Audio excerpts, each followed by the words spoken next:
University of Scranton's Center for Ethics and Excellence in Public Service is proud to produce this series of interviews with 2025 Scranton City Council candidates. All 6 candidates who made it onto the ballot were invited to participate. 5 of them accepted our invitation. And today, I'm joined by Jerry Smurl, who is running as an independent. Welcome, Jerry. Thank you. Thank you for having me. Okay. Moving on to our first question.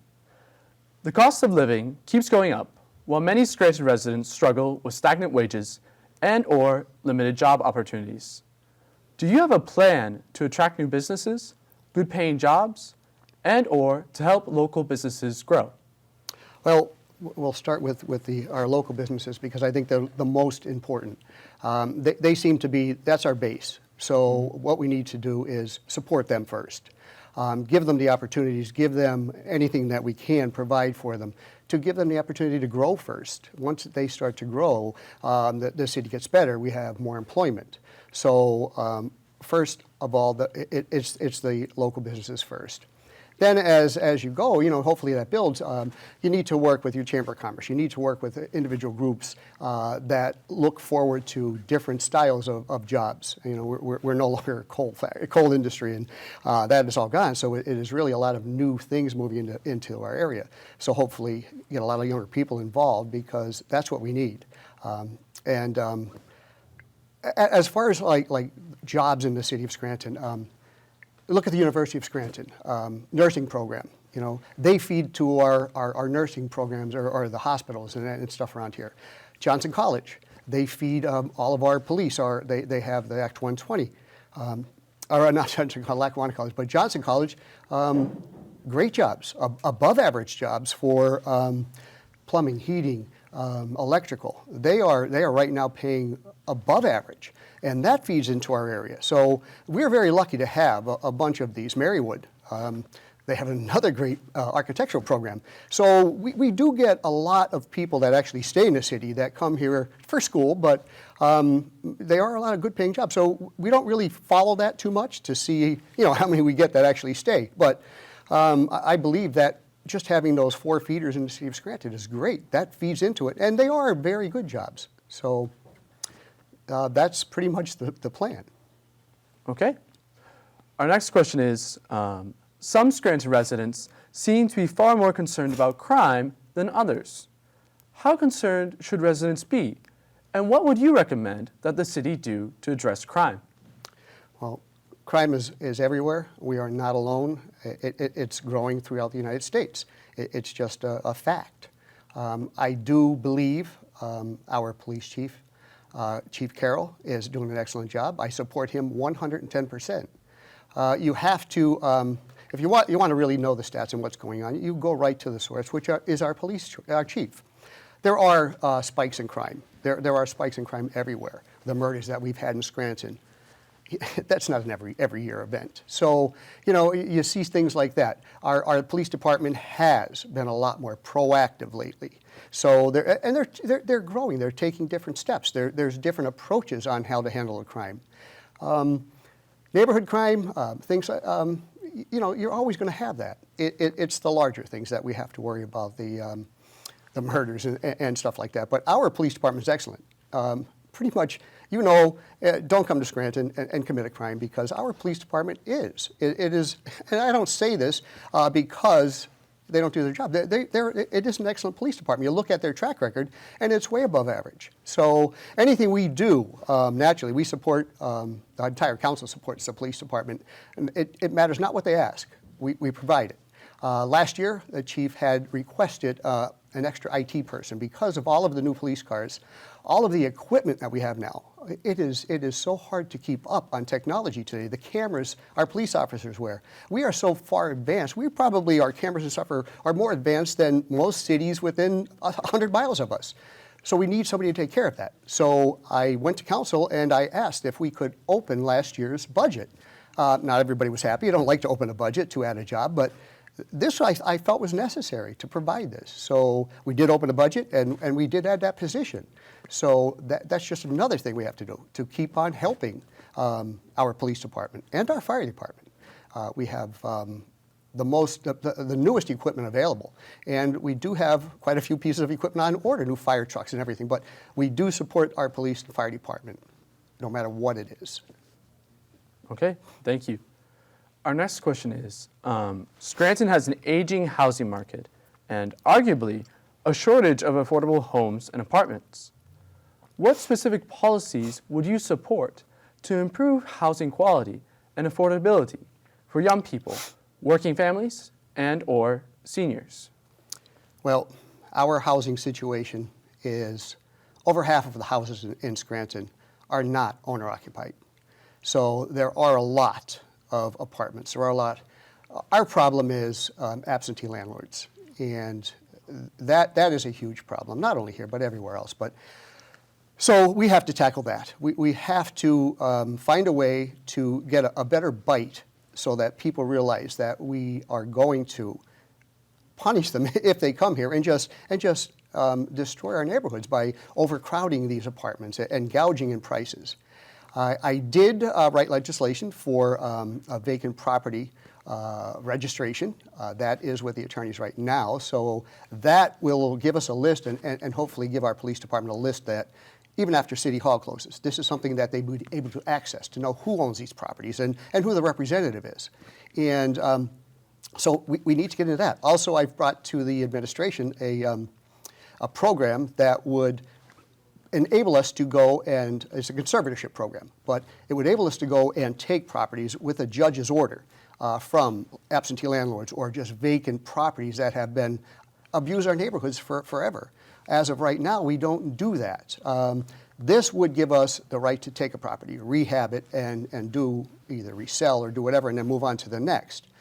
So we've got to do things like that. Our code enforcement, we have all new in code enforcement cars and code enforcement officers. So we are out there. They are out there. They write citations every single day, and that's all public documents. So it seems that once we get the citations written and stuff, and it gets to the magistrate office, if I live in Philadelphia, I don't care.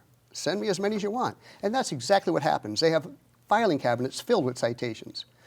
You're not going to send a police officer for somebody that has a citation for not cutting the grass, right? So what's our answer to that? That's what we've got to get to. We need legislation that will clean that up and make these people realize that they have to take care of the properties. Okay. Our next question is, property taxes have been rising faster than incomes for many residents. Can Scranton balance the city's budget without passing along an even greater financial burden onto residents? If so, how? Well, this will be my fourth budget since I'm on council. First two, they were very conservative increases in taxes. Council works very hard to keep the taxes down. We are in charge of where the money goes. The administration, naturally, they will ask for the world. It's our job to protect the taxpayers from overspending, wasteful spending. So I believe we do a good job of it. The first few years were very, very conservative. Last year, there was not a tax increase.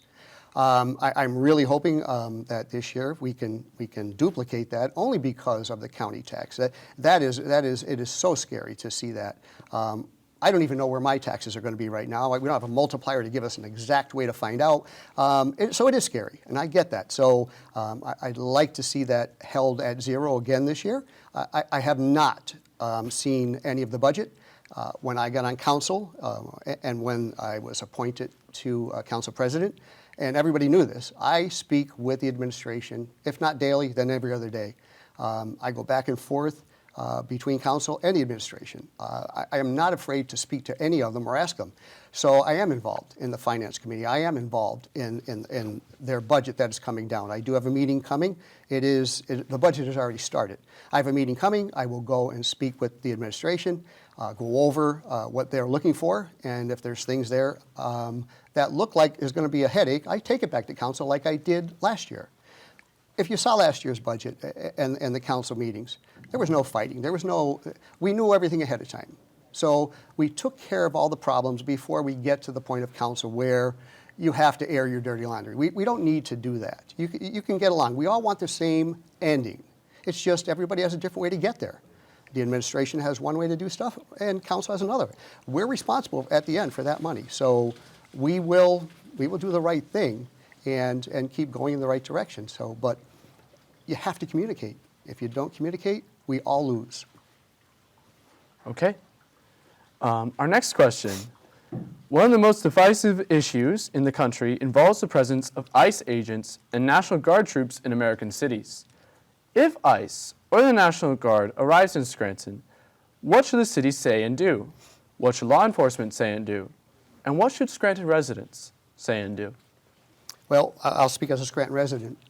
I don't want anyone unnecessarily harmed or arrested or, you know, if it wasn't for our ancestors that came here. And granted, some snuck in, some came through Ellis Island. So, you know, everybody gets here a different way. But just to come here and abuse people for no reason is ridiculous. As far as our police department is concerned, I believe if they are asked to assist, I believe they would. I don't know that exact answer, but you know, that's a tough call. I'm glad I'm not the chief. So I don't support that in any way, shape, or form. I don't believe in abusing anyone for any reason. It is so wrong. There are different ways to do this. You don't got to go out in the street and drag people in. If they're criminals, that's a whole different world. Mm-hmm. But you go to people, women that are working in a factory or something, and you go and start dragging them out. That's ridiculous. There's ways to do this properly. We don't have to be like a bunch of animals and treat people like they're treating people. Okay. Finally, are there any additional issues that are important to you, your campaign, or the city of Scranton that we have not already discussed? If so, please feel free to use our final 2 minutes to share your ideas, concerns, or proposals about these issues. Well, thing that I really expected was our infrastructure, our roads, the potholes. That's a weekly event, is the potholes and stuff. So what people really need to realize what's going on right now, we have a huge infrastructure projects going on. We have miles of water lines, gas lines. Streets are torn up over the entire city. That has been going on for almost 2 years now. We are still pulling lead out of houses. Our children are still drinking lead-contaminated water. And people are, well, the streets are bumpy. Well, that's too bad. You know, I don't want our children drinking that garbage. We need to tear the streets up. And they will get put back together, but not as fast as you want. Well, that's because we'll tear it up, the gas company will come and do their job, and then the water company will come after that, and then we come with the stormwater project after that. So yeah, it's going to be years, but then our infrastructure is rebuilt. It's ready for another 100 years. So people need to understand things like that. Potholes, I get it. We live in northeastern Pennsylvania. You get water underneath an existing pothole, and it freezes, and it's gone out again. The cure for that, yeah, let's pave every street in Scranton. That's impossible. We don't have hundreds of millions of dollars to do that. We've used, since I'm on council, every year there's been over $2 million in street paving. The streets now, we finally have a rule and a code, and we have real inspector. So now we've been catching contractors doing things wrong and stop the jobs. So you see like silence on the streets for a couple weeks. That's because we don't allow shoddy workmanship anymore. We catch it, stop it, and then the owner of the companies need to get someone new to do the job properly. That has been happening. That's why you see things stopped. It's not because they ran out of pipe. It's because they got caught not doing something right. So that's a huge thing, is our infrastructure. Other than that, I think our city is in the right direction. Financially, we are stable. We for the first time, had our budget in on time, and I know it's over 30 years since that's happened. That's financial responsibility at work. We are in great shape. We actually make interest on taxpayer dollars. I know of our last finance meeting, we just broke $700,000 on taxpayer dollars. I've never, since I'm alive, I don't remember that. So, and that's happened the past 3 years that I've been on council. So financial stability, we are very, very close to being in the best shape we've been in forever. So I think we're on the right track. Okay. Thank you, Jerry. Thank you. Again, Jerry Smurl is running for one of the 3 open Scranton City Council seats. Please remember to vote on November 4th.